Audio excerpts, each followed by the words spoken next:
Buenas tardes y bienvenidos a esta conferencia de prensa para poder brindarles la situación del COVID-19 en nuestro país. En primera instancia tenemos el sector social que nos va a poder dar un mensaje en mesa. Tenemos a doña Gladys Jiménez, ministra de Niñez y Adolescencia, doña Patricia Mora, ministra de la Condición de la Mujer, y don Juan Luis Bermúdez, ministro de Desarrollo Humano e Inclusión Social. En un segundo instante tendremos las jerarquías de Caja y Salud. Recibimos el mensaje de Juan Luis Bermúdez. Sí, muy buenas tardes. Sabemos que como sociedad no somos inmunes a la afectación que hemos tenido por el COVID-19. No obstante, sabemos también que el Estado costarricense tiene defensas que permiten a nuestra población ser protegida ante las afectaciones, no solo en salud, sino también en la parte económica y en la parte social. Es así que nos hemos abocado a una estrategia que podríamos decirle proteger, proteger, proteger. Proteger inicialmente la salud y la vida de las personas, proteger los ingresos y los empleos de la familia y proteger también el que como sociedad salgamos más unidos y más cohesionados después de este proceso de emergencia. Es así como hemos venido con un conjunto de más de 17 instituciones, trabajando desde hace 2 semanas en una serie de medidas, las cuales la mayoría ya han sido implementadas.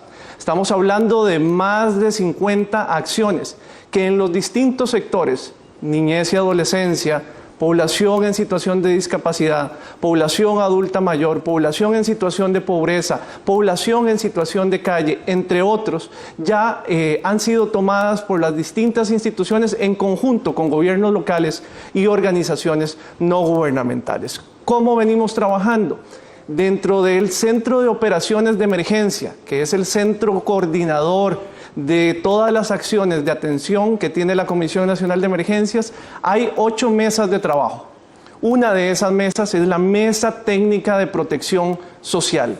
En esa Mesa Técnica de Protección Social participan instituciones desde Migración, IMAS, Instituto Nacional de Aprendizaje, Ministerio de Vivienda, también la DESAF, el Ministerio de Educación Pública, el Patronato Nacional de la Infancia, el Instituto Nacional de las Mujeres, Ministerio de Trabajo, CONAPDIS, CONAPAN, el IAFA, la Junta de Protección Social, la Caja y el Ministerio de Salud, entre otras instituciones, que a su vez se dividen en distintos equipos de trabajo.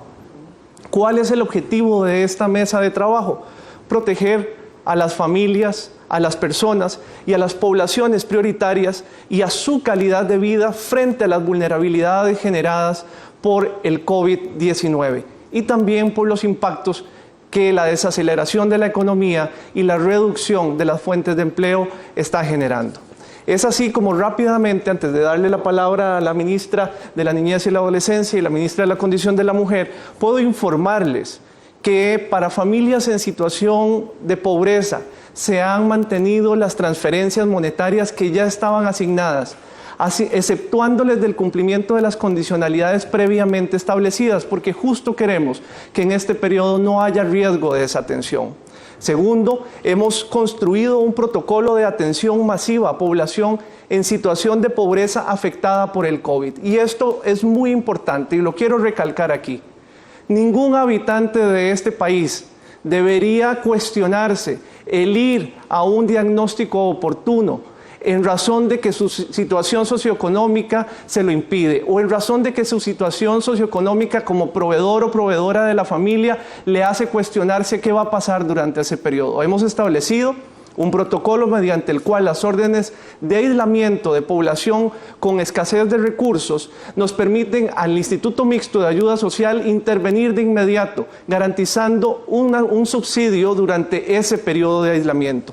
También, dentro de otras acciones, hemos construido un protocolo preparativo y de respuesta que será oficializado en los próximos días para la atención de casos de COVID en asentamientos informales de todo el país. Se está trabajando allí con el gran aporte de los gobiernos locales.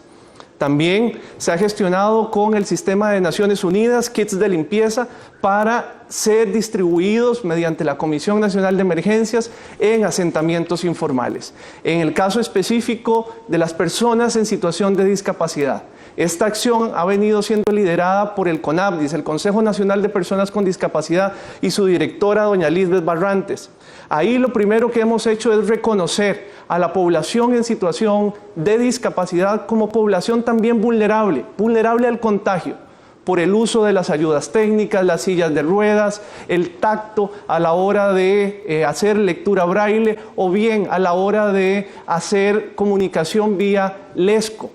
Todos estos factores nos han llevado a también generar material informativo desde la perspectiva de la inclusión y la accesibilidad, contratar servicios residenciales para población en situación de abandono que presente síntomas o diagnóstico confirmado. Aquí es muy importante que la Contraloría ha autorizado esta contratación como excepción en el caso de emergencia para garantizar esa protección.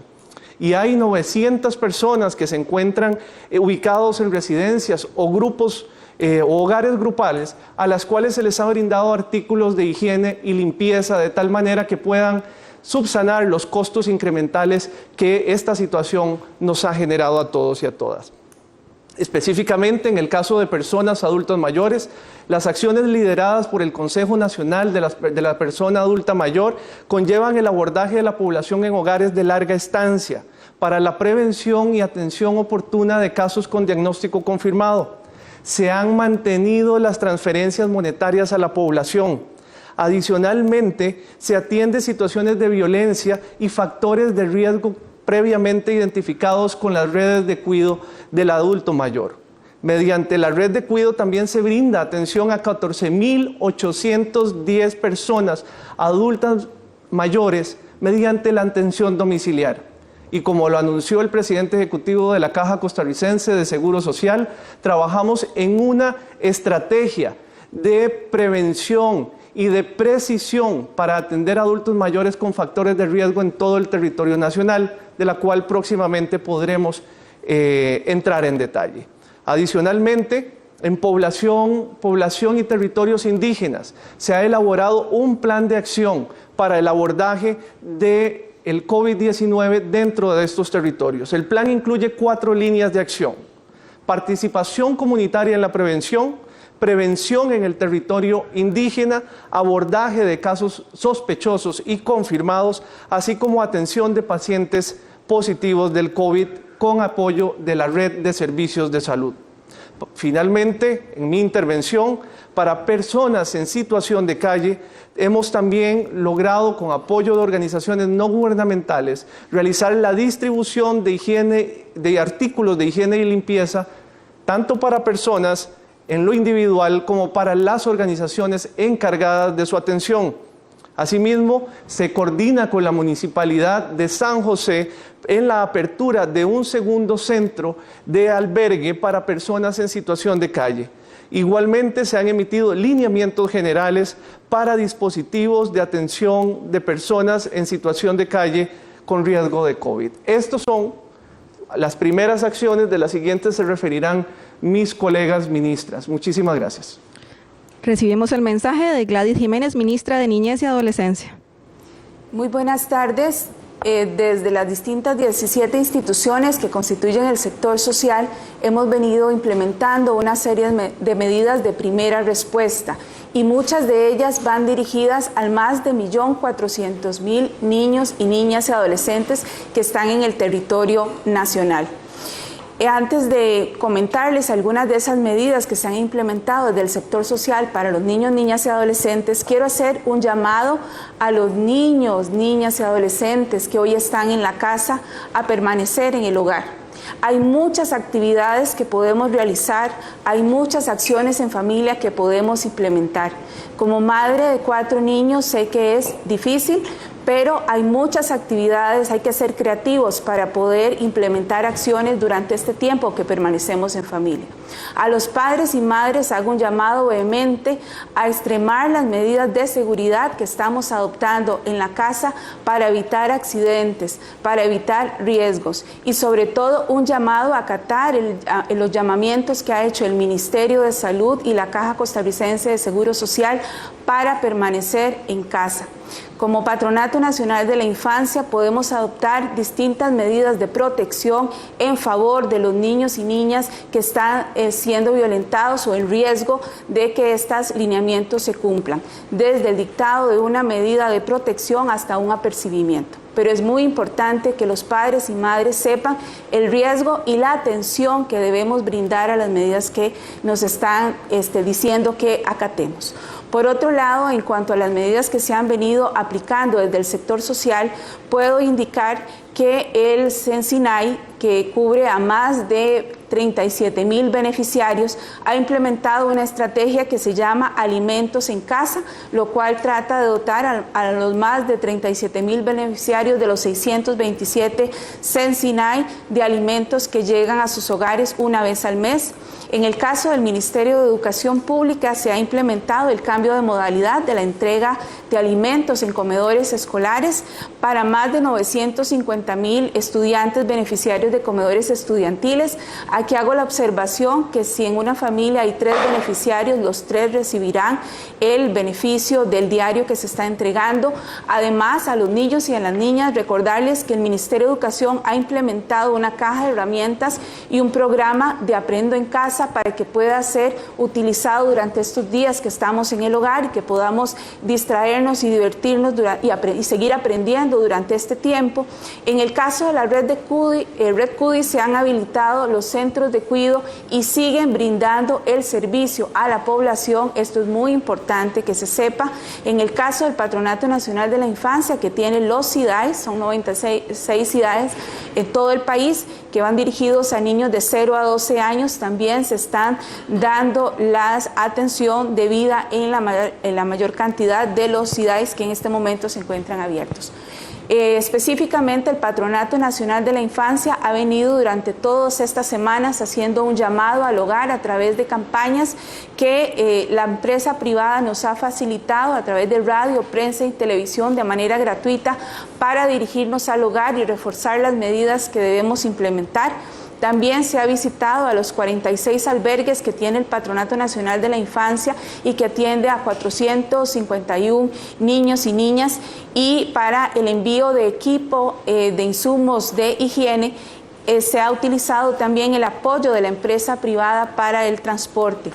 Es importante recordarles que desde el 25 de marzo, la semana pasada, se suspendieron las visitas en los albergues, procurando garantizar el interés superior de las personas menores de edad y las personas cuidadoras que se encuentran en los albergues, y precisamente habilitamos la comunicación a través de medios tecnológicos con la dotación la semana pasada de teléfonos celulares para la comunicación en línea.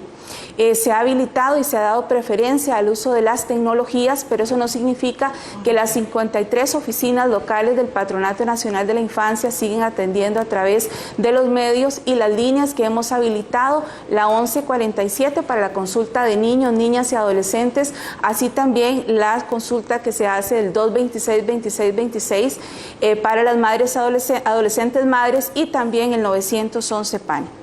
Es importante el refuerzo que se ha hecho también al COI y al DAI, que es el Departamento de Atención Inmediata, para la atención 24/7 que sigue dando el Patronato Nacional de la Infancia, y que esperamos a mediados de abril ampliarlo a Alajuela y a Brunca.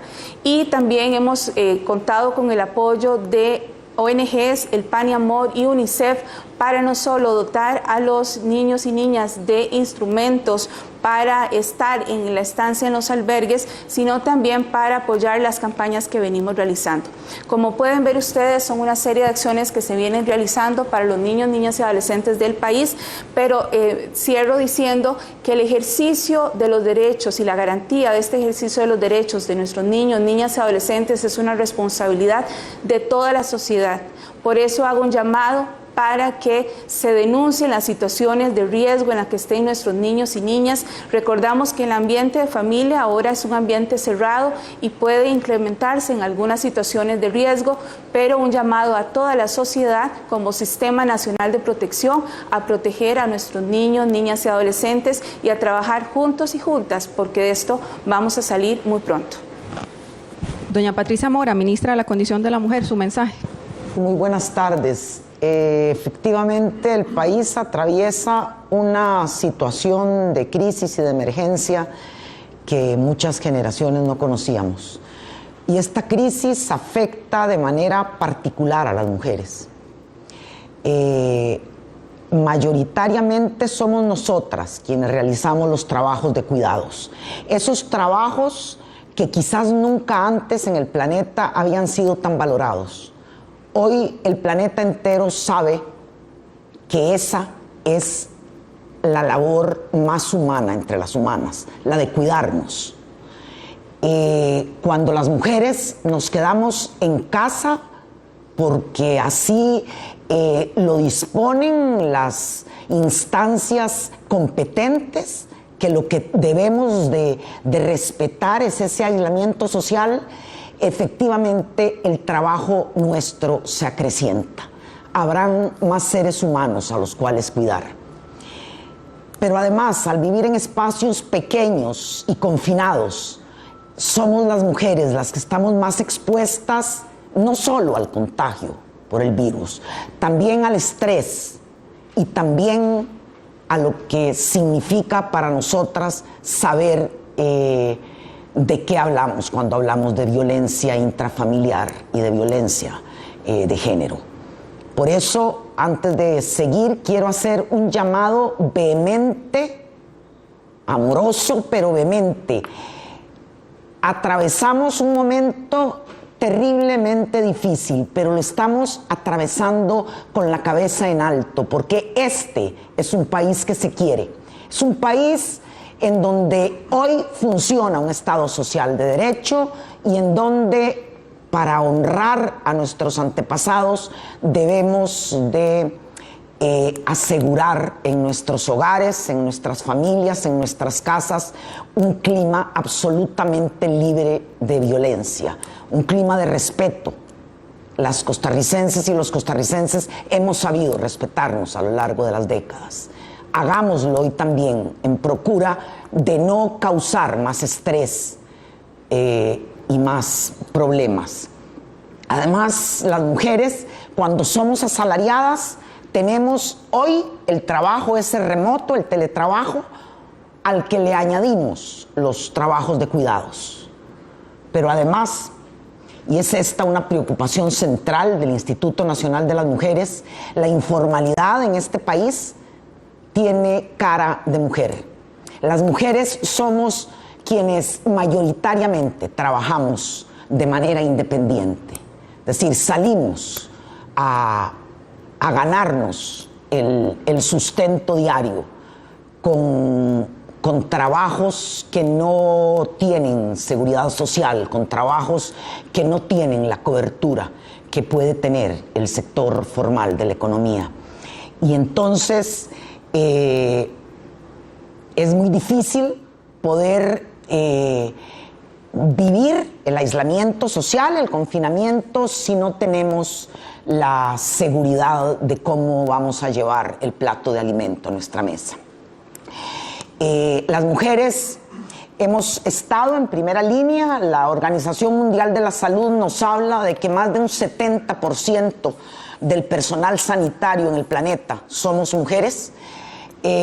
Las mujeres somos quienes cuidamos y por eso, porque el Instituto Nacional de las Mujeres en este país tiene la claridad de que es nuestra responsabilidad garantizarle a las mujeres que aquí vivimos las mayores cuotas de bienestar posibles, es que hemos tomado medidas para reforzar a través de medios virtuales, líneas telefónicas y correo electrónico el acceso de las mujeres a nuestros servicios en los territorios.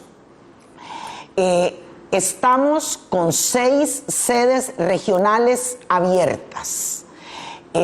Nuestras mujeres funcionarias que han dejado de ir a los territorios a la atención de talleres presenciales están hoy dispuestas y organizadas a atender a la demanda de servicios que las mujeres puedan estar y de información que las mujeres puedan estar presentando.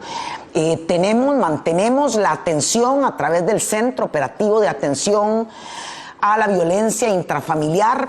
Tenemos en este momento reforzado también nuestro Centro de Información y Orientación. Tenemos los servicios, insisto, de atención a la violencia contra las mujeres en la delegación de la mujer para quienes vivimos en la gran área metropolitana, en el 911 en caso de emergencia, en donde atendemos 24/7, y en nuestras sedes regionales, de las cuales en el portal web del INAMO, en nuestra página, aparecen los números telefónicos. Hemos también protegido los centros de albergues para mujeres afectadas por la violencia.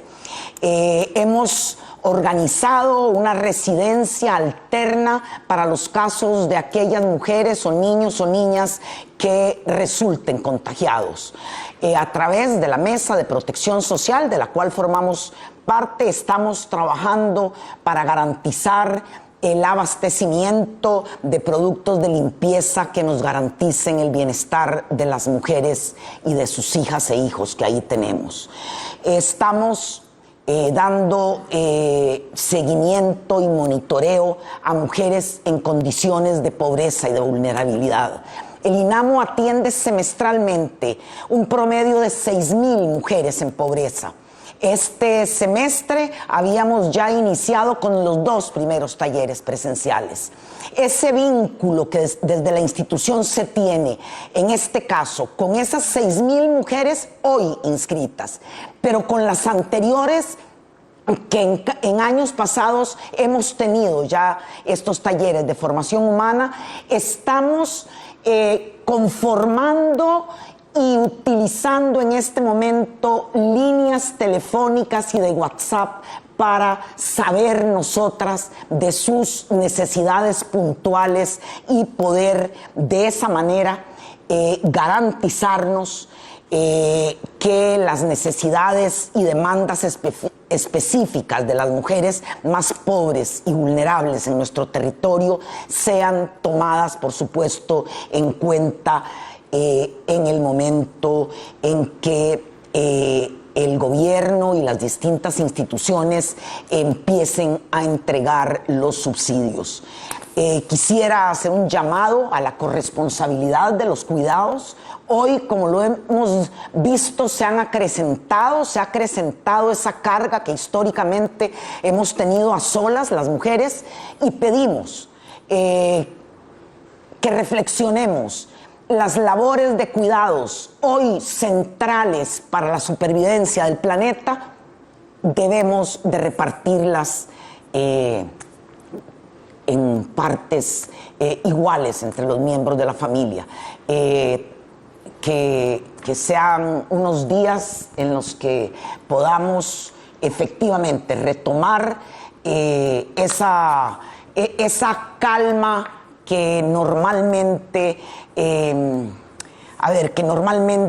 ha estado en nuestro país y que hoy se ha visto perturbada por la irrupción de un virus como el COVID-19. Yo quisiera un llamado muy especial a las mujeres y decirles: ustedes no están solas. El INAMO no ha cerrado las puertas. Cada una de ustedes tendrá el acompañamiento que requiera de nosotras. Gracias, ministras. Ministras, y antes de que se deben retirar para continuar con su agenda, sí, por favor, tenemos una consulta a ambas. Sí se ha presentado un aumento en las denuncias en ambas instituciones desde que se presentó la emergencia. Brevemente, cada una. Doña Gladys. Sí, gracias. Estamos haciendo un monitoreo constante para saber si hay un incremento en las denuncias. Si bien no se ha incrementado, pero sí tenemos un promedio de 150 a 170 denuncias diarias que están ingresando por situaciones de violencia o negligencia que se presenta en los hogares. Pero insistimos, el tiempo de permanencia que tienen las personas en la casa no es lo habitual, no están acostumbradas a estar en estos espacios. Por eso es tan importante que se diseñen una estrategia de trabajo en conjunto, horarios que permitan establecer acciones diferenciadas para evitar esos amagos de situaciones de violencia. En cuanto a lo que son denuncias de violencia, el aumento ha sido hasta hoy muy leve. Realmente lo que han aumentado exponencialmente son las consultas en nuestras plataformas y en nuestro centro de información y orientación, consultas de mujeres preocupadas por su comida al día siguiente, por su seguridad, pero en el rastreo diario que hacemos del número de denuncias por pidiendo auxilio, por estar sufriendo de una situación de violencia, no se nota hasta hoy. También debemos de tomar en cuenta que la situación puede empeorarse porque los días de aislamiento social van a alargarse. Hasta hoy no se nota un incremento significativo. Don Juan Luis, quería dar un mensaje antes de que las ministras se tuvieran que retirar. Sí, para evitar un retroceso en los derechos de nuestra población, para seguir garantizando que el INAMU sigue trabajando con esas 6,000 mujeres, que la red de cuidado atienda a más de 30,000 niños y niñas en todo el país, que más de 14,000 adultos mayores siguen siendo atendidos por el CONAPAN intradomiciliarmente. Son necesarios recursos. Y en este momento, el Gobierno de la República estará presentando en el transcurso de esta semana un presupuesto extraordinario que va dirigido a garantizar 225,000 millones de colones, que a su vez serán dirigidos para familias afectadas por esta situación, ya sea porque hayan sido despedidos, ya sea porque su jornada se haya reducido, ya sea también porque el contrato laboral se ha suspendido o bien porque ha tenido una situación de reducción de ingresos que en este momento le coloca en situación de vulnerabilidad. Y ahí nos corresponde hacer un respetuoso llamado a los señores y señoras diputadas de tal manera que con presteza podamos dar trámite y aprobación a esos recursos y podamos garantizar que nuestras instituciones del sistema de protección social costarricense continúen cumpliendo su misión. Doña Patricia. Sí, solo dos cosas que olvidé y que me parecen importantes. Una es que estamos reforzando y reorientando los fondos no reembolsables de nuestro fondo de FOMujeres. Queremos llegar directamente a esas mujeres con MIPYMES que hoy atraviesan un momento de crisis. Y lo otro es un llamado solidario a valorar lo que es la interdependencia que tenemos con esas mujeres trabajadoras domésticas remuneradas que hoy se están viendo en la calle sin seguridad social y sin salario porque se les cierran las puertas. Creo que es un sector enormemente vulnerable al que debemos de tenderle la mano. Doña Patricia y doña Gladys, gracias por su intervención. Recibimos a don Román Macaya, presidente ejecutivo de la Caja Costarricense del Seguro Social, y al ministro de Salud, Daniel Salas.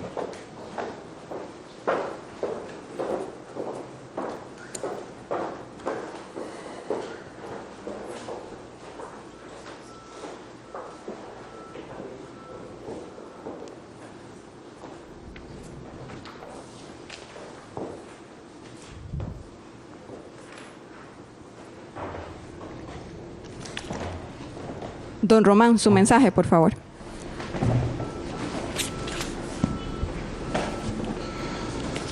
Bueno, en días recientes hemos estado anunciando muchas noticias de lo que estamos haciendo con el CENARE para reconvertir ese centro hospitalario de uno enfocado a rehabilitación a uno enfocado exclusivamente a la atención de pacientes COVID-19.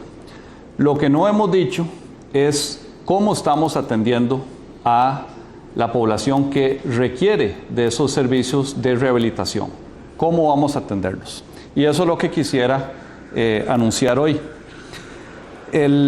Durante este fin de semana, empezando desde el viernes 27 de marzo y terminando ayer domingo, se armó la unidad médica móvil, que es básicamente un hospital tienda de campaña que le pertenece a la Caja, y se armó en el albergue temporal del INS, al lado del Hospital Nacional del Trauma.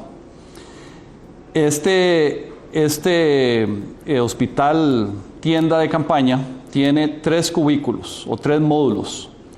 En el primer módulo hay 6 consultorios, en el segundo hay 4 consultorios y en el tercer módulo es el área de terapia infantil, área de estabilización de pacientes y espacio de puesto de mando. Hay espacio físico para mobiliario y equipamiento y además de lo que se establece con esta unidad móvil, médica móvil, también se asumió espacio del propio albergue temporal del INSS. Ahí hay habilitados 6 consultorios adicionales, una farmacia satélite para la entrega de medicamentos y en el segundo piso están los servicios de terapia física, terapia ocupacional y terapia de lenguaje.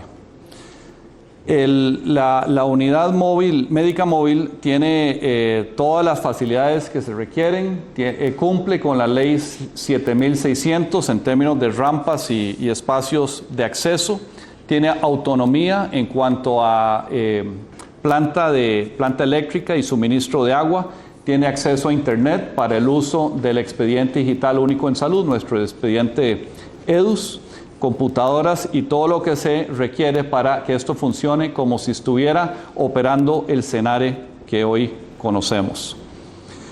Hay 5 funcionarios que están encargados de mantener los módulos completamente operacionales y en cuanto a la prestación de servicios hay 20 médicos entre fisiatría y ortopedia, 25 terapistas físicos y ocupacionales, 2 auxiliares de enfermería en triage, un profesional de enfermería, 2 funcionarios en la farmacia satélite. Todo esto empezó a funcionar hoy lunes en un horario de 7 de la mañana a 4 de la tarde. Se inician las labores en lo que es hospital de día y se está atendiendo a la población que ya tiene una cita programada.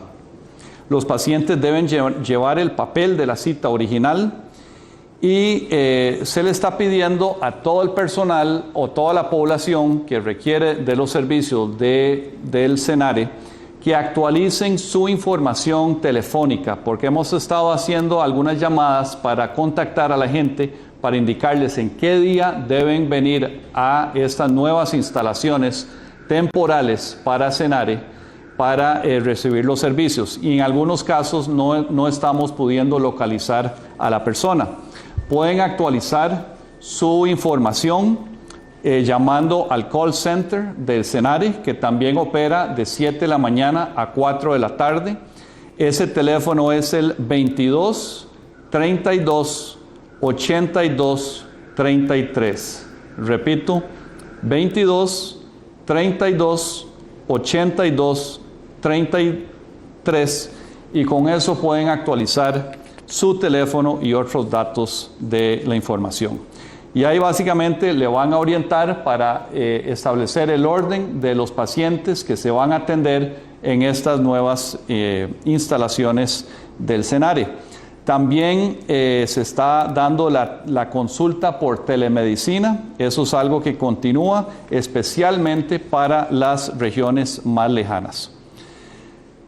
En otro tema, también hoy lunes empieza lo que es el contacto telefónico de todas las personas que salen positivas por COVID-19. Se está partiendo en 2 grupos. Las personas menores a 15 años están siendo llamadas por pediatras del Hospital Nacional de Niños y las personas mayores a esa edad están siendo contactadas desde el CENDEIS por los residentes de medicina familiar. Y ahí hay una gran cantidad de consultas que le pueden responder a las personas. Normalmente cuando hacen estas llamadas, las personas que ya han sido diagnosticadas positivas tienen a veces mucho temor, tienen muchas consultas, pero la experiencia en esta mañana ha sido muy satisfactoria de resolver y contestar esas preguntas. Y a la noche de hoy esperamos haber contactado al menos una vez a todos los pacientes o todas las personas que han dado positivo. Recordemos que la mayoría de ellas están en su casa, la mayoría de ellos no tienen ningún síntoma grave inclusive ahí pueden haber hasta asintomáticos, pero los van a contactar.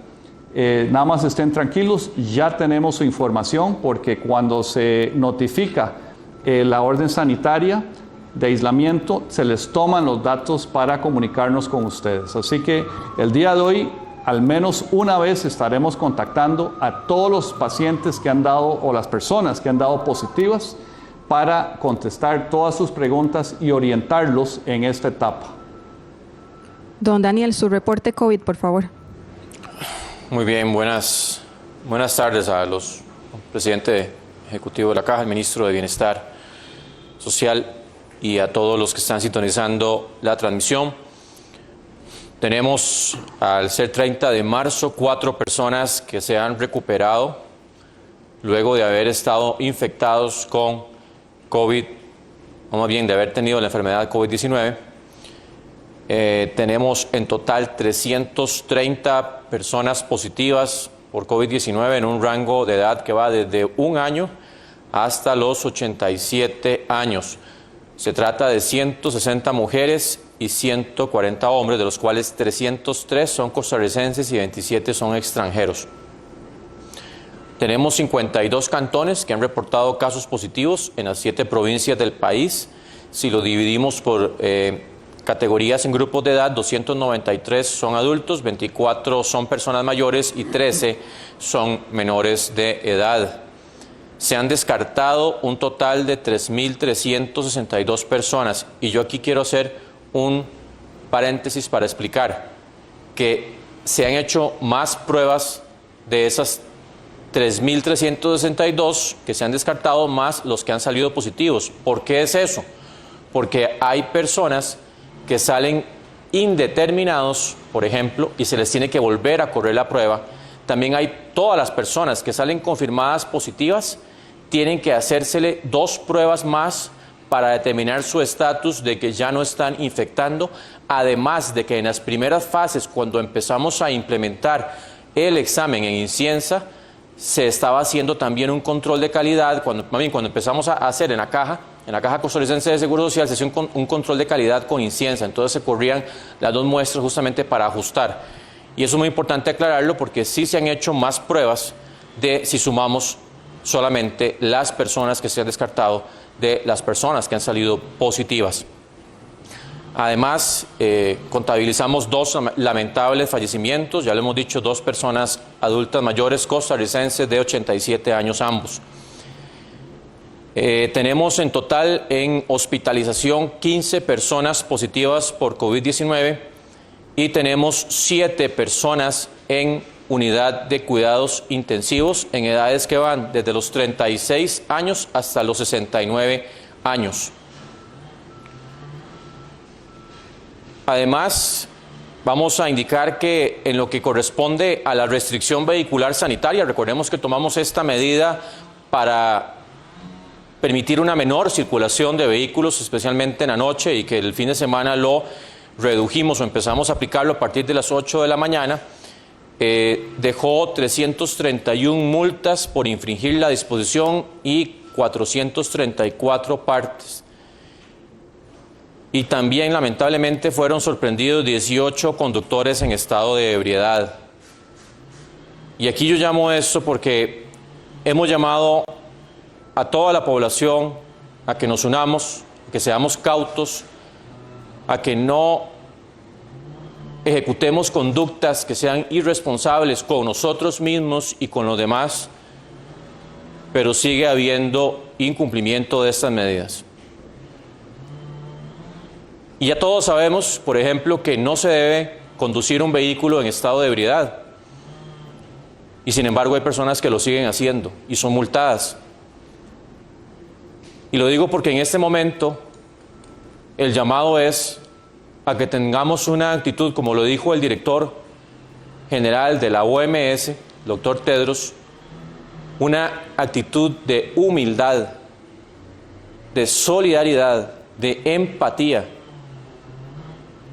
Porque no solamente la posibilidad de que muchas personas puedan ofrecérseles esa asistencia en unidad de cuidados intensivos cuando lo ameriten está en todas y todos nosotros, sino también esta humildad, esta tolerancia tiene que desarrollarse porque estamos en este momento bajo el llamado de quedarse en casa. Y como ya lo vimos anteriormente en lo que comentaban el PANI y el INAMU, lamentablemente se empiezan a ver algunos brotes de violencia, algunos amagos de falta de tolerancia en la convivencia, pero tenemos que ser más fuertes. Como humanidad tenemos que serlo. Es una situación nunca antes vista y que requiere y demanda que saquemos lo mejor de todos y todas nosotros. Lo mismo he tenido reportes, por ejemplo, en Pérez Celedón. Recordemos que esto va para varias semanas más y he tenido reportes de que han salido corredores en grupos a andar en bicicleta o a andar corriendo.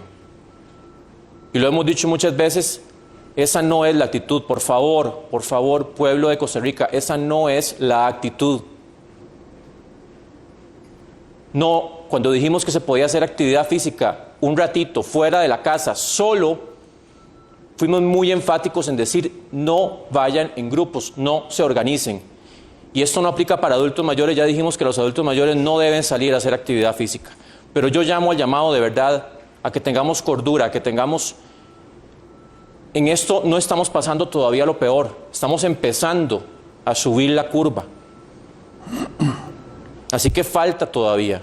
No seamos de verdad desconsiderados, no seamos omisos a los llamados de atención que hemos venido recalcando una y otra vez. Así que por favor, yo llamo a ese sentido de cordura, a ese sentido de raciocinio, a ese sentido de solidaridad. También adelanto que en todas estas pruebas que hemos recibido, hemos ya tenido 81 pruebas que han sido recibidas, notificaciones de los laboratorios privados, en donde se han captado 4 casos positivos de esos 330 personas positivas que reportamos hasta la fecha. Y eso es importante porque, como hemos dicho, aquí una de las estrategias que tenemos que ir trabajando y que ya estamos trabajando intensamente es aumentar la capacidad de testeo a nivel nacional, y en eso pues también junto con la Caja, que es nuestro proveedor de servicios por excelencia a nivel público, estamos trabajando fuertemente para tener cada vez más capacidad. Insisto, hasta el momento no se ha necesitado sobrepasar la capacidad ya establecida en todos los laboratorios de la Caja y del INCIENSA en conjunto, pero estamos conscientes de que va a llegar un momento en que esa capacidad se va a sobrepasar y que tenemos que tener esa capacidad ampliada, implementada. Así que seguimos con el balance. El balance es la batalla contra el virus, la ganamos todos y todas en conjunto. Siga quedándose en casa todo lo que pueda, solo salga verdaderamente si es sumamente necesario. Las medidas de higiene, no descuiden el lavado de manos, especialmente antes de tocarse la cara cuando están fuera de la casa. No descuiden el no saludarse de la mano o de abrazo o de beso. No descuiden el no toser o estornudar si no se cubren adecuadamente con la cara interna del antebrazo, con el hombro. No descuiden los que están ya con síntomas de tos, de estornudos, de fiebre, de dolor de garganta. No vayan a lugares públicos, no vayan a lugares conglomerados. Sigue siendo una indicación sumamente importante. Recordemos que este virus, en las gotitas de saliva de las personas que tosen o estornudan, es la forma principal en cómo se transmite. Así que si seguimos esas recomendaciones y desinfectamos también las superficies que son de uso común, que tocamos muchas veces con las manos y que sabemos que las manos no pueden ser llevadas a la cara si no nos hemos lavado antes, eso va a ayudar muchísimo, muchísimo a que no tengamos el despertar explosivo de esta transmisión de virus, que es lo que no queremos tener en nuestro país y que definitivamente es una responsabilidad, reitero, compartida de todos y todas. Gracias. Nada más para precisar, el dato correcto son 160 mujeres y 170 hombres. Okay. Iniciamos un periodo de consulta, le solicitamos a los voceros ser estrictamente concisos con las respuestas porque tenemos muchísimas preguntas. Don Juan Ruiz, en el caso de los trabajadores independientes que han visto reducidos sus ingresos, ¿cómo pueden solicitar la ayuda que se les puede entregar? Sí, es muy importante recalcar que los recursos son la condición previa para poder salir con estos subsidios que esperamos poder estar entregando en las próximas semanas. ¿A qué me refiero? Condición previa, que los señores y señoras diputadas, en el margen de su competencia, nos puedan aprobar el presupuesto que el Gobierno de la República está presentando esta semana para poder ofrecer estas transferencias. ¿Qué son los subsidios? Transferencias monetarias que mensualmente les serán asignadas a cada una de las personas afectadas. ¿Quiénes son los que entran ahí? Efectivamente, población que ha quedado desempleada. Esto incluye también a población independiente que pueda comprobar la suspensión de sus actividades en razón de la situación y la emergencia del COVID, población a la que se le ha suspendido el contrato laboral o población a la que se le ha reducido su jornada laboral. También población que ante reducción de ingresos en el núcleo familiar está pasando por una situación de vulnerabilidad. Pero vale la pena decir que adicionalmente, sabiendo que los recursos son escasos, tendremos que hacer dentro de cada uno de esos grupos una priorización. Y debemos priorizar a hogares que tengan una persona adulta mayor, hogares que tengan población en situación de discapacidad.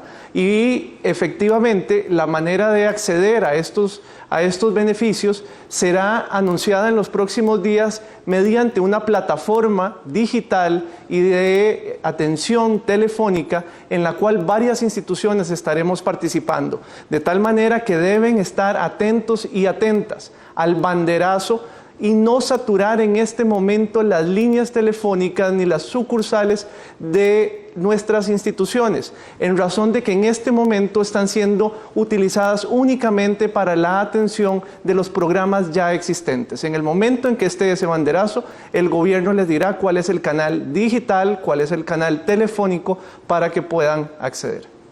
Don Daniel, se publicó una nueva versión de los lineamientos nacionales para la vigilancia de la enfermedad COVID-19. ¿Qué impacto va a tener esto sobre los requisitos para hacer pruebas y por qué se hicieron cambios en los lineamientos?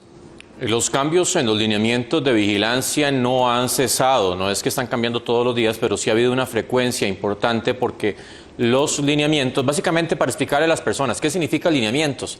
Bueno, básicamente los de vigilancia lo que dicen es cómo identificamos una persona que es sospechosa por COVID-19. ¿Cómo hacemos? Tiene el pelo café, tiene los ojos verdes, tiene la tez oscura. ¿Cómo hacemos para caracterizar a esa persona? Justamente eso es lo que se dice en esos lineamientos de vigilancia. Y en este momento ya tenemos la última versión. Como les digo, que eso ha ido evolucionando y seguirá evolucionando, porque eso depende mucho del momento en la transmisión del virus, del momento incluso de la posibilidad del comportamiento social o como lo vayamos viendo, y que eso va a definir mucho cómo catalogamos un caso. Entonces, en este momento, por ejemplo, ya tenemos más sensibilidad para detectar, por ejemplo, las personas que tienen infecciones respiratorias agudas graves, que son aquellas que ya requieren de hospitalización, en donde estamos priorizando y ya las catalogamos inmediatamente como sospechosas por COVID-19 sin antes haber descartado otros microorganismos, que pueden ser bacterias, pueden ser virus, que pueden provocarle un cuadro de gravedad. Eso entre otras cosas, pero lo importante es que estamos haciendo la definición todavía más sensible para tratar de que no se nos escapen ningún caso posible de los que están consultando. Don Román, ¿cuándo estará listo el SENARE? ¿Serán referidos ahí los pacientes luego de ser diagnosticados desde otros hospitales o pueden llegar ahí sospechosos también? Bueno, el SENARE es el centro que va a tratar pacientes exclusivamente, o sea, el único centro que tenemos que a este momento es el que va a atender solo este tipo de pacientes.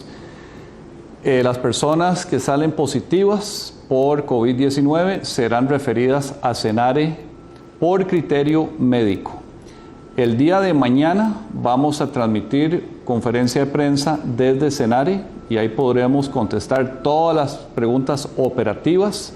Ahí podrán ver las imágenes del hospital ya listo para recibir pacientes. En estos días lo que se está haciendo es capacitaciones, simulacros y todo lo que es la preparación ya del recurso humano para recibir los pacientes. Don Daniel, ¿cuántas pruebas tiene hoy el Estado para confirmar o descartar casos COVID? ¿Cuántas puede procesar el Estado al día? ¿Y cuánto cuesta en promedio una prueba COVID en el estado? Bueno, con respecto a la capacidad de procesamiento, ya hemos indicado que tenemos aproximadamente una capacidad al día de hoy de 600 o un poquito más de pruebas por día. Esa capacidad, como ya lo he indicado anteriormente, la estamos ampliando constantemente y es cierto que no hemos incorporado nuevos centros de salud en los últimos días, pero ya la Caja Costarricense de Seguro Social está haciendo todo lo posible de acuerdo a las pruebas que existen en el mercado y las capacidades de compra. No estamos escatimando en adquirir más pruebas para que podamos hacer todas las necesarias y que podamos agotar todos los posibles casos sospechosos y el cerco epidemiológico que se debe hacer con cada uno de ellos. Recordemos que cada caso sospechoso se maneja como que si fuera confirmado desde el mismo momento en que se cataloga como sospechoso y que esto conlleva el periodo de aislamiento y también el levantamiento de las personas que han estado en contacto cercano, directo, para también hacerles una medida de cuarentena. Y eso, en el momento que ellos hagan síntomas, también se les toman las muestras.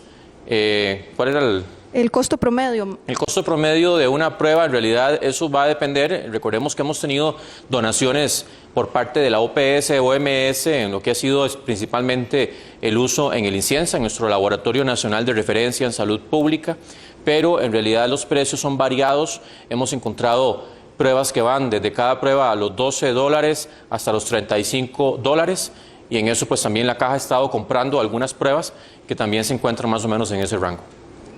Don Juan Luis, ¿puede dar algún detalle de los protocolos que se siguen en asentamientos informales, ser más específico de cuál es el accionar? Sí, aquí básicamente valga este momento para indicar que los protocolos tienen que ir en relación primero con la información, información y educación en salud, la cual se lleva de la mano con grupos comunitarios y con también las áreas de salud y los equipos básicos de atención integral y las áreas rectoras del Ministerio de Salud. En segundo lugar, van con la identificación de casos sospechosos y el rápido acceso a los servicios entonces diagnósticos, y a partir de ahí una coordinación con los gobiernos locales de tal manera también que se garantice el resguardo de aquellas familias que están bajo aislamiento, que se garanticen los servicios básicos en los lugares donde es prioritario que tengan el agua adecuada, de que tengan adicionalmente los kits de limpieza. Y aquí valga también este espacio para aclarar que nos han preguntado por la distribución de alimentos. Y tengo que decirles que distribuir o no distribuir alimentos no es una decisión caprichosa. Tiene que ver con lo siguiente. Cuando hay una emergencia, como en otros casos la ha tenido nuestro país, donde hay una inundación, donde hay un terremoto y se interrumpen las líneas de abastecimiento a una población específica, ahí es cuando la Comisión Nacional de Emergencias, en coordinación con el resto de instituciones, llevan alimentos a estas poblaciones. O bien cuando hay desabastecimiento. Tengo que decir que esa no es la situación en nuestra emergencia COVID-19. No se han roto las líneas de abastecimiento, no hay desabastecimiento de alimentos, sino que debemos garantizar más bien que las personas tengan los recursos necesarios para que puedan seguir comprando al pequeño comercio de su comunidad, a la señora que tiene gallinas y vende los huevos, a las personas que tienen las hortalizas que son distribuidas en el mercado local. Caso contrario, estaríamos nosotros generando una emergencia y una afectación mayor a las comunidades. Esa es la razón por la cual únicamente en este momento tenemos un reporte de una línea de abastecimiento que debemos revisar en una comunidad lejana y en la cual estaremos procediendo a atender con la Comisión Nacional de Emergencias, pero no estaremos haciendo distribución de alimentos en tanto podamos hacer llegar los recursos a las familias. Don Daniel, si nos puede explicar en más detalle cómo se realizan las pruebas, cómo funcionan, cuál es su efectividad y si en Costa Rica existe solo un tipo de prueba o hay diferentes tipos. Incluso si se va a aplicar algún cambio en las pruebas cuando ya hayan contagios comunitarios. Sí, básicamente la prueba que estamos usando en nuestro país es la que ha sido ampliamente recomendada por la OMS, que se llama PCR en tiempo real. Eso básicamente lo que ocurre, cómo se determina si una persona es positiva o es negativa o eventualmente puede salir indeterminado, consiste en tomar una muestra que se saca de la secreción nasofaríngea de la persona a través de la nariz, se mete un hisopo por la nariz, se saca y esa muestra se prepara, se envía en una protección de frío, como decir un termo, ¿verdad?, para que la muestra no se descomponga, y una vez que llega al laboratorio se le quita a esa muestra, si ahí va el virus, se le quita la capacidad de enfermar. Luego de que se le quita, se inactiva ese virus, se le quita la capacidad de enfermar, se concentra su parte genética del virus. Y una vez que se concentra, ya se mete en un lector que nos va tirando justamente en una curva si la persona está con el virus o sin el virus. Efectividad y si va a haber algún cambio en el caso que hayan ya contagios comunitarios. Sí, en el caso que haya contagios comunitarios, pues tendríamos eventualmente que cambiar sobre todo la definición de caso. En este momento todavía consideramos como importante, en donde no se ha evidenciado la transmisión comunitaria, que exista algún nexo en algunas de las definiciones del caso. Por ejemplo, que tenga en los últimos 14 días o haya tenido un contacto con una persona positiva por COVID-19 o que haya estado en un país fuera de Costa Rica. Esos serían criterios de nexo epidemiológico que todavía se están aplicando. Y con respecto a la efectividad, por ser una prueba de PCR, ¿verdad?, ese tipo, que lo que identifica directamente es el virus y no la reacción que genera el virus en el cuerpo, es sumamente sensible y sumamente específica. Eso lo que quiere decir es que detecta a los que son verdaderamente portadores y infectantes con el virus y también detecta la gran mayoría de las personas que no tienen el virus. Porque hay otras pruebas que han habido mucha pulso para que empecemos a aplicarlas, pero que todavía la OMS, la Organización Mundial de la Salud, no las recomienda, que son las pruebas rápidas, que no detectan directamente el virus, sino que lo que detectan es la reacción que genera el virus en el cuerpo. Y esas pruebas, el problema es que hay un porcentaje amplio incluso que pueden ser que salgan personas positivas cuando no son verdaderamente positivos, o sea, que no tienen el virus y salen positivas, o en algunos casos salen negativas y sí tienen el virus. Entonces hay que tener en esto cuidado y usar pruebas que verdaderamente tengan un grado importante de certeza. Don Román, ¿cuál es la ruta de los insumos de protección para personal de salud? ¿A dónde están y cuándo estiman que llegan a Costa Rica? Bueno, hay una gran cantidad de insumos, especialmente en lo que es equipo de protección personal, mascarillas, guantes, batas impermeables, las gafas de protección. Y tenemos un stock, un inventario en almacén central, y eso se distribuye a todos los centros del país que los requieren para proteger a nuestro personal. Voy a buscar aquí en cuanto a los inventarios actuales y estimaciones de entrega.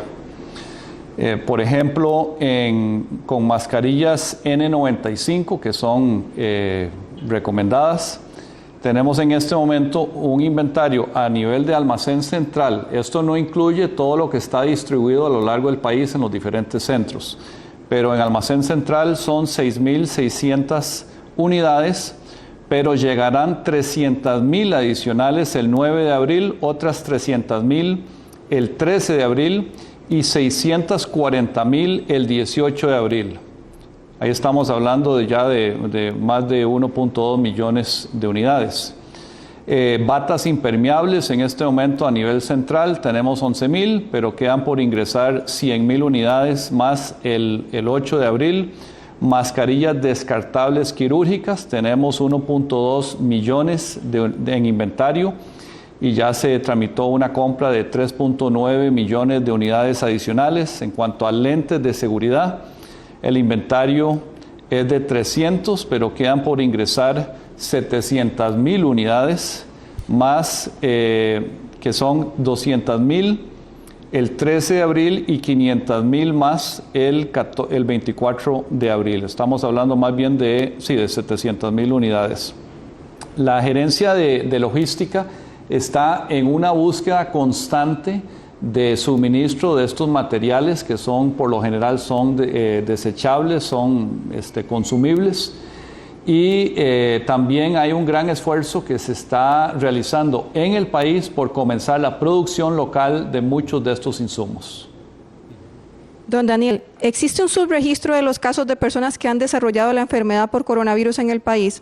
Nos referimos a las personas que pueden presentar síntomas pero que deciden no reportarse ante las autoridades de salud. ¿Cuál es el mensaje a estas personas que deciden, como dicen, aguantarse en casa hasta que se les pasen los síntomas? Bueno, ya también lo hemos indicado en varias conferencias consecutivas, hay un porcentaje de personas que tienen o del todo no síntomas, no tienen síntomas visibles de un cuadro respiratorio como el dolor de garganta, la tos o la fiebre, pero sí pueden estar infectando el virus. Es un porcentaje reducido. Ya hemos dicho, la capacidad de transmitir el virus especialmente se da cuando ya hay síntomas activos. La gente que está tosiendo, que ya tiene fiebre, eso lo que me está diciendo es que la concentración, la cantidad de partículas del virus en la sangre ya es tan importante que le lleva a la persona a tener síntomas. La transmisión por personas sin síntomas sí se puede dar también, no es la más importante. La más importante siempre va a ser de las personas que tienen síntomas. También hay personas que tienen cuadros muy leves, que no tienen la triada, ¿verdad? O los 4 síntomas que hemos indicado de la fiebre que tiene 38 grados, de la tos que generalmente es seca, del dolor de garganta y la dificultad respiratoria. Hay gente que no tiene esos 4 síntomas o signos en esa claridad, pero pueden tener un cuadro muchísimo más leve, desapercibido. Yo lo que sí indico es cualquier persona que tenga factores de riesgo y ya tenga tos o fiebre, tos y asocie dificultad respiratoria, inmediatamente vaya al servicio para que sea tamizado, porque eso no podemos esperar a que la persona se complique. Incluso ya si vemos que puede ser que tenga un poquito de fiebre, pero si hay un factor de riesgo importante y manifiesta la dificultad respiratoria, que no es por la secreción nasal, sino es que ya no puede estar respirando con toda la libertad que lo hacía antes, inmediatamente consulte. Don Román, nos consultan sobre el estado de salud general de los pacientes, 15 pacientes que tenemos hospitalizados confirmados, y si podemos entrar un poco más detalle de los de cuidados intensivos, más o menos cuánto tiempo tienen de estar ahí. Bueno, no vamos a entrar en lo específico del estado de salud de cada paciente. Irán aumentando probablemente el número de pacientes hospitalizados, entonces hay un tema tanto de privacidad como simplemente de tiempo que no vamos a dedicarle al estado de salud de cada uno. Por definición, la persona que esté en cuidados intensivos está en una situación delicada y por eso está en cuidados intensivos recibiendo toda la atención especializada que requiere. Algunos de estos llevan ya más de 2 semanas en cuidados intensivos y eso es algo que demuestra que una vez que las personas se complican con esta enfermedad, pueden tener estancias en cuidados intensivos muy largas. Y de nuevo, por eso es que reiteramos ese llamado de quedarse en casa, porque ese recurso de camas de cuidados intensivos es de los más limitados que hay en todo el sistema de salud. Y cuando se saturan esos servicios, no solo se saturan por el corto plazo, sino que son estancias largas. Esa es la situación en la que estamos hoy. Don Daniel, ¿por qué los casos aumentan relativamente poco en comparación con el comportamiento que tienen otros países como España e Italia? Y también, ¿por qué es que tenemos solo 4 personas recuperadas? Bueno, yo considero que definitivamente no podemos desacreditar las medidas que hemos ido tomando en el sentido de la prohibición, por ejemplo, de las actividades de concentración masiva, los espectáculos públicos, de haber suspendido el ciclo lectivo, de haber cerrado fronteras, de haber promovido y obligado, en el caso del sector público, el teletrabajo, de haber prohibido actividades que no son esenciales y que conglomeran muchas personas, o reducido también el aforo en algunos otros. Todas las medidas que se han venido implementando, la restricción vehicular, todas han ido sumando, pero también yo siento, y lo he reiterado, y estoy muy agradecido con la población, que en la mayor cantidad de personas yo sé que sí han estado haciendo caso del quédese en casa, si no es sumamente necesario salir, que se queden en la casa. Yo en eso estoy dándole crédito a mi país, a Costa Rica, que ha escuchado y que ha tenido esa capacidad de reaccionar. Claro que hay gente que no hace caso y que ha recibido esas multas o que hemos visto, ¿verdad?, pues comportamientos en algunos lugares inapropiados en el sentido de, recordemos que aquí no es quedarse en casa para hacer fiestas, es quedarse en casa para evitar aglomeraciones, para evitar grupos de personas. Y esa es la consigna. Entonces, en realidad, yo creo que este comportamiento que hemos tenido responde a las medidas que hemos tomado como gobierno, también que las hemos tomado, siento, en el momento, en el rango más oportuno, y que también hemos tenido una respuesta satisfactoria de una gran mayoría de la población, pero reitero, no es el tiempo de aflojar. Estamos empezando en esa curva ascendente y en el momento, créanme, que nosotros podamos leer el escenario y digamos que ya podemos ir retomando nuestra vida como siempre lo hemos conocido, lo haremos en ese momento. Pero esto requiere sacrificio, requiere humildad, requiere desarrollar ese ejercicio de tolerancia, de solidaridad, que estoy seguro que todos lo tenemos porque está inmerso en nuestra condición humana. Lo de por qué tenemos solo 4 personas recuperadas. Bueno, las personas recuperadas, recordemos que el virus, cuando una persona ya lo manifiesta, tiene los síntomas de la tos, de la fiebre, de dolor de garganta, de la dificultad respiratoria, van a pasar entre 14, 17 o incluso 20 días para que el virus, o en algunos casos puede ser incluso más, para que el virus ya no esté presente en las secreciones, en las gotitas de la saliva.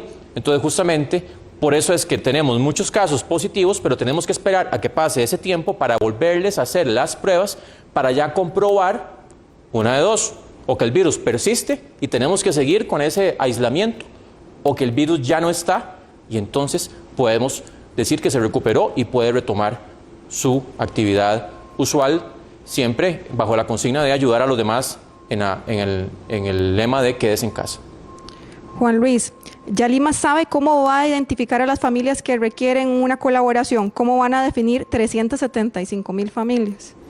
Así es importante recordarle a la población que el sector público tiene un sistema que se llama el SINERUVE, el Sistema Nacional de Información y Registro Único de Beneficiarios.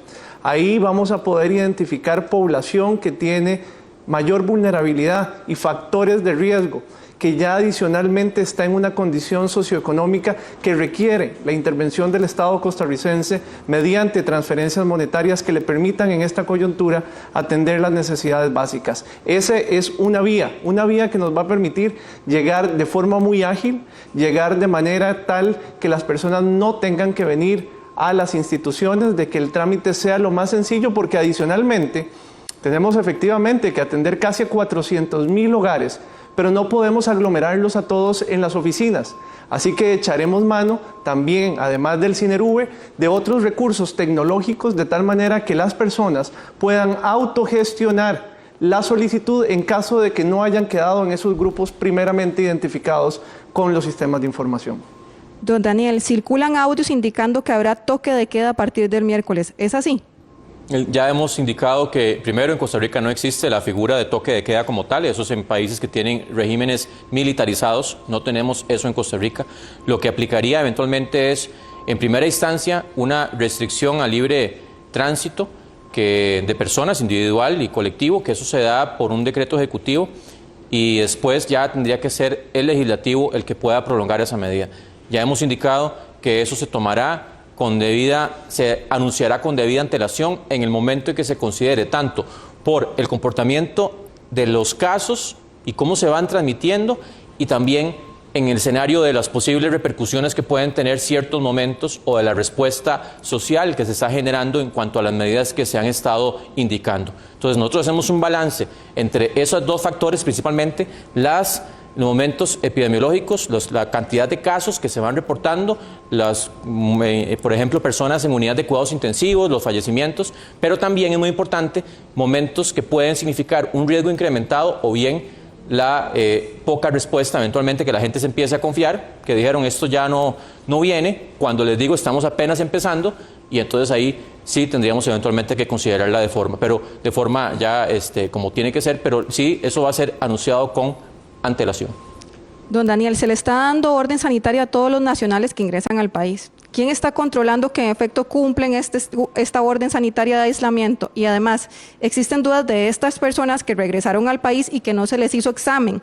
Ellos están haciendo cuarentena, pero ¿cómo podemos tener confianza en los números que da día a día el ministerio si estas personas podrían estar contagiadas y no tenemos ese test? Ya hemos dicho que las personas sin síntomas no se les hace una prueba. Las personas cuando están en ese periodo que regresan al país y se les indica el aislamiento preventivo, la cuarentena preventiva, si desarrollan síntomas, en ese justo momento se toma la muestra y se verá si corresponde con un COVID-19 positivo o no. Antes de eso no se amerita la toma de la muestra porque la probabilidad de que una persona sin síntomas salga positiva es muy baja y tenemos que enfocarnos también en las personas que sí tienen síntomas. Y respecto a ya hemos indicado, aquí hay una vigilancia por parte del Ministerio de Salud, la orden sanitaria se entrega por parte del personal de migración, los policías de migración, que yo ya les conferí la condición de autoridad sanitaria, así que ellos pueden emitir esa orden sanitaria y el seguimiento se lo hace directamente el Ministerio de Salud a través de diferentes formas, generalmente es por llamada telefónica. Y yo insisto, aquí también hay un deber cívico, responsabilidad de cada uno, también porque ya hemos tenido algunos casos que se han escapado y los han capturado en el aeropuerto que querían salir cuando tenían una orden sanitaria de por medio. Aquí tenemos todos que ser conscientes que no podemos faltar a ese deber cívico, a ese deber de responsabilidad social, porque una persona que salga y que está, por ejemplo, con síntomas y que está con una orden sanitaria, puede perfectamente generar toda una cadena de transmisión y eso es lo que estamos tratando de que no ocurra. Así que también yo sé que el término orden significa tiene que hacerlo, pero por favor, tomemos en consideración que hagámoslo porque queremos hacerlo, porque queremos ayudar al país a salir bien librados en la medida de lo posible del COVID-19. Don Román, indican que usted ha indicado que las citas programadas se están atendiendo en la caja. Los pacientes aseguran que no los están dejando entrar a los hospitales. Los guardas solo les sugieren llamar al número de la central. Los pacientes quieren saber lo que deben hacer ante estas citas. Bueno, por un asunto de seguridad de los usuarios, donde queremos evitar que haya una agrupación de personas que pueden ser un riesgo de contagio, es que se ha suspendido o se está reprogramando la consulta especializada en múltiples centros de salud de la Caja. Cada centro de salud está desarrollando su estrategia, ya sea de comunicación o de llamadas a los usuarios para reprogramar esas citas que estaban programadas anteriormente. Pero de nuevo, por favor entendamos que esto es por el bien de todos los usuarios. No queremos personas agrupadas masivamente y siendo potenciales focos de transmisión de este virus. Don Juan Luis, el Sinerube no tiene el registro de todas las personas que se han quedado en desempleo. ¿Qué harán con estas personas que en este momento no están en el sistema? Así es, haremos una combinación de instrumentos para identificar a la población. ¿A qué me refiero? Sinerube y otros sistemas institucionales se sumarán a mecanismos que habilitaremos para que las personas puedan hacernos la autogestión de su solicitud, de tal manera que identifiquemos, por un lado, a las personas que han quedado desempleadas, que se les ha suspendido el contrato laboral o se les ha reducido la jornada. Tengo que decir que también el Ministerio del Trabajo y Seguridad Social, que debe autorizar algunas de estas aplicaciones, de estas medidas extraordinarias en el cambio de la situación laboral, genera un registro. Y a partir de ese registro es que también estaremos atendiendo a esta población. Don Daniel, según las proyecciones de los expertos del Ministerio de Salud y los estudios que ya hemos realizado, ¿cuándo podría darse el pico máximo de contagios y eso de qué depende? ¿Cuántos casos significa llegar a ese pico y cuáles son los escenarios definidos para ese pico? Hemos indicado que sí se han manejado diferentes escenarios y no hemos querido adelantar cifras porque esto todavía tiene un manejo de incertidumbre importante. Sí sabemos que eventualmente el pico no lo vamos a tener en 2 semanas, eso sí está claro. Pero ya aventurar a decir va a ocurrir en tal semana o de tal a tal semana, todavía yo siento que estamos madurando la información. Recordemos que entre más cantidad de casos, la fuerza estadística, la potencia estadística que nos da esa cantidad de casos nos ayuda a predecir con mayor exactitud. Y en este momento lo que sí les digo es, no está todavía cerca el pico, todavía faltan varias semanas para llegar a él, y el pico significa la parte más encumbrada de todos los casos que se van a ir presentando. Luego del pico viene la bajada, que también es importante vigilarla, porque no podemos tampoco descuidarla, ya que ya hemos indicado la mayoría de la población está susceptible. Significa que nunca hemos tenido el virus en nuestro organismo. Así que la factibilidad de enfermarnos está latente. Don Daniel, ¿pueden referirse y explicar el pronunciamiento más reciente de la OMS respecto a las formas del contagio COVID, específicamente a la no existencia de transmisión por el aire? Sí, claro. Cuando nosotros tosemos o estornudamos, normalmente esas gotitas de saliva miden entre 5 micrómetros a 10 micrómetros. Eso es lo que generalmente miden. Son gotitas, unas partículas muy pequeñas. Cuando hablamos de transmisión vía aérea, en inglés se dice airborne transmitted disease, eso lo que indica es que las gotitas son tan pequeñas que incluso son menores a 5 micras. Y resulta que en el estudio más importante que hizo China, que son de 70 y resto de mil de personas, no se demostró que esa transmisión por gotitas más pequeñas fuera factible. Eso para la población, ¿qué significa? Que si yo voy caminando por ahí, que de repente la gotita esa tan pequeñita de saliva va flotando y yo me voy a infectar porque ingresó en mi nariz o en mi boca o en mis ojos. Eso ya indicamos, el estudio más importante, serio, que se ha hecho hasta el momento, con una muestra altísima de pacientes, ha demostrado que eso no es eficiente para transmitir el virus que provoca el COVID-19.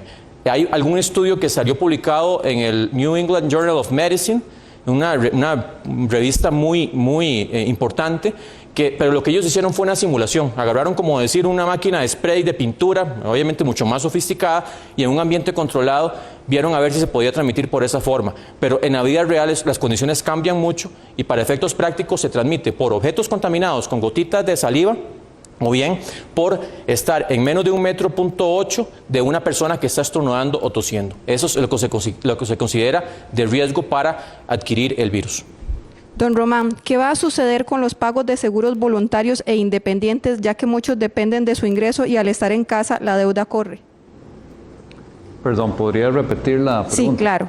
¿Qué va a suceder con los pagos de seguros voluntarios e independientes, ya que muchos dependen de su ingreso y al estar en casa la deuda corre?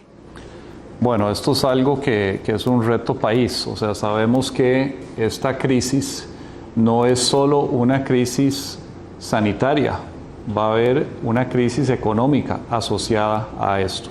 No sabemos la profundidad de estos retos país, pero lo que es los ingresos de una familia, ya sea un asegurado voluntario, un trabajador independiente, un asalariado, todo esto es impactado por la necesidad de aislarnos. Entonces, estamos conscientes de que cuando como país le estamos pidiendo a las personas aislarse, que esto tiene un impacto potencial en sus ingresos, a menos de que su trabajo sea muy adaptable a teletrabajo. Pero estos son los costos que todavía no sabemos qué tan grandes o profundos van a ser en esta pandemia. Y es lo que se discute en todo el mundo. ¿Cómo es que como países vamos a enfrentar los costos de un mayor desempleo, de los impactos económicos de esto, además de lo que estamos tratando a toda costa de mitigar, que es el impacto sanitario, el impacto en la salud de las personas? Pero en esto, la prioridad como funcionario en el sector salud es la vida, y creo que todos tenemos eso como prioridad 1. Lo que es material se puede reconstruir, el dinero se podrá establecer otra vez la economía, pero tenemos que primero tener un país donde haya una seguridad sanitaria. Don Daniel, ¿es esperable la cantidad de menores que tenemos positivos por COVID o el número representa que no se están protegiendo adecuadamente a los niños y adolescentes? No, en realidad es una distribución que también pues va mucho de la mano con la distribución poblacional, si se quiere decir así. Recordemos que nuestro mayor grupo de personas son adultos y tenemos una menor cantidad de menores de edad y otra menor cantidad también de adultos, más bien, de adultos sí, de adultos mayores, correcto. Y entonces justamente en esa, y también que las personas adultas son las más activas, las que tienen más movimiento, más intercambio, son las que están sujetas a infectarse con más facilidad, tomando en cuenta que hubo una suspensión del ciclo lectivo, porque obviamente pues también eso hubiera incrementado posiblemente la cantidad de casos que se hubieran detectado ya en estos momentos en niños y niñas. Para terminar, don Daniel, su mensaje final tras 27 días del primer caso confirmado, ¿cuál es su valoración desde el punto de vista institucional y social? Mi valoración es que tenemos todavía mucho reto por delante, que no podemos desmayar, que se trata también de una carrera de resistencia. Yo sé que todos quisieran que yo les dijera, en 3 semanas ya se acabó todo esto, ya podemos retomar la vida normal. Eso no va a ocurrir. Y tenemos que estar conscientes que esto lo estamos haciendo por la gente que se va a enfermar gravemente y que sería muy inhumano, si se quiere decir así, decirles cuando lleguen a un hospital no hay campo. No se le puede dar su respirador artificial, no se le puede dar su asistencia en unidad de cuidados intensivos. Eso es lo que estamos buscando con esto. No es que vamos a detener la transmisión del virus, no es que vamos a salir tan fácil de esto. Todavía faltan, ya indicaba, varias semanas.